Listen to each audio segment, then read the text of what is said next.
పైసలు కడతారు కాబట్టి అది మోసం.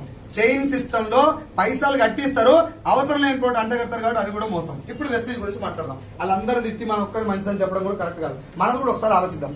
వెస్టీజ్ లో ప్రోడక్ట్ ఎవరు తయారు చేస్తారు సార్? మాట్లాడాలి. ఈ ప్రోడక్ట్ ఎవరు తయారు చేశారు? మన పైసలు ఎన్ని ఉన్నాయి? ఇలా ఒక్క రూపాయి కూడా మన లేదు. దీన్ని తయారు చేసేది ఎవరు? కంపెనీ. రా మెటీరియల్ ఎవరిది? దాని ఫార్ములా తయారు చేసే research and development R&D department ఎవరిది? మ్యానుఫ్యాక్చరింగ్ ఖర్చు ఎవరిది? అందులో పనిచేస్తున్న జీతాలు ఇచ్చేది ఎవరు? కరెంట్ బిల్ కట్టేది ఎవరు? GST దానికి కట్టేది ఎవరు? ట్రాన్స్పోర్ట్ ఎవరిది? ప్యాకింగ్ ఎవరిది? పర్మిషన్ ఎవరిది? తీసుకొచ్చి వైజాగ్ దాకా పెట్టిన ఖర్చు ఎవరిది? ఇప్పుడు కంపెనీ ఎత్తేయాలని చూస్తారా, నడిపేయాలని చూస్తారా? అది డైరెక్ట్ సెల్లింగ్ సిగ్నల్.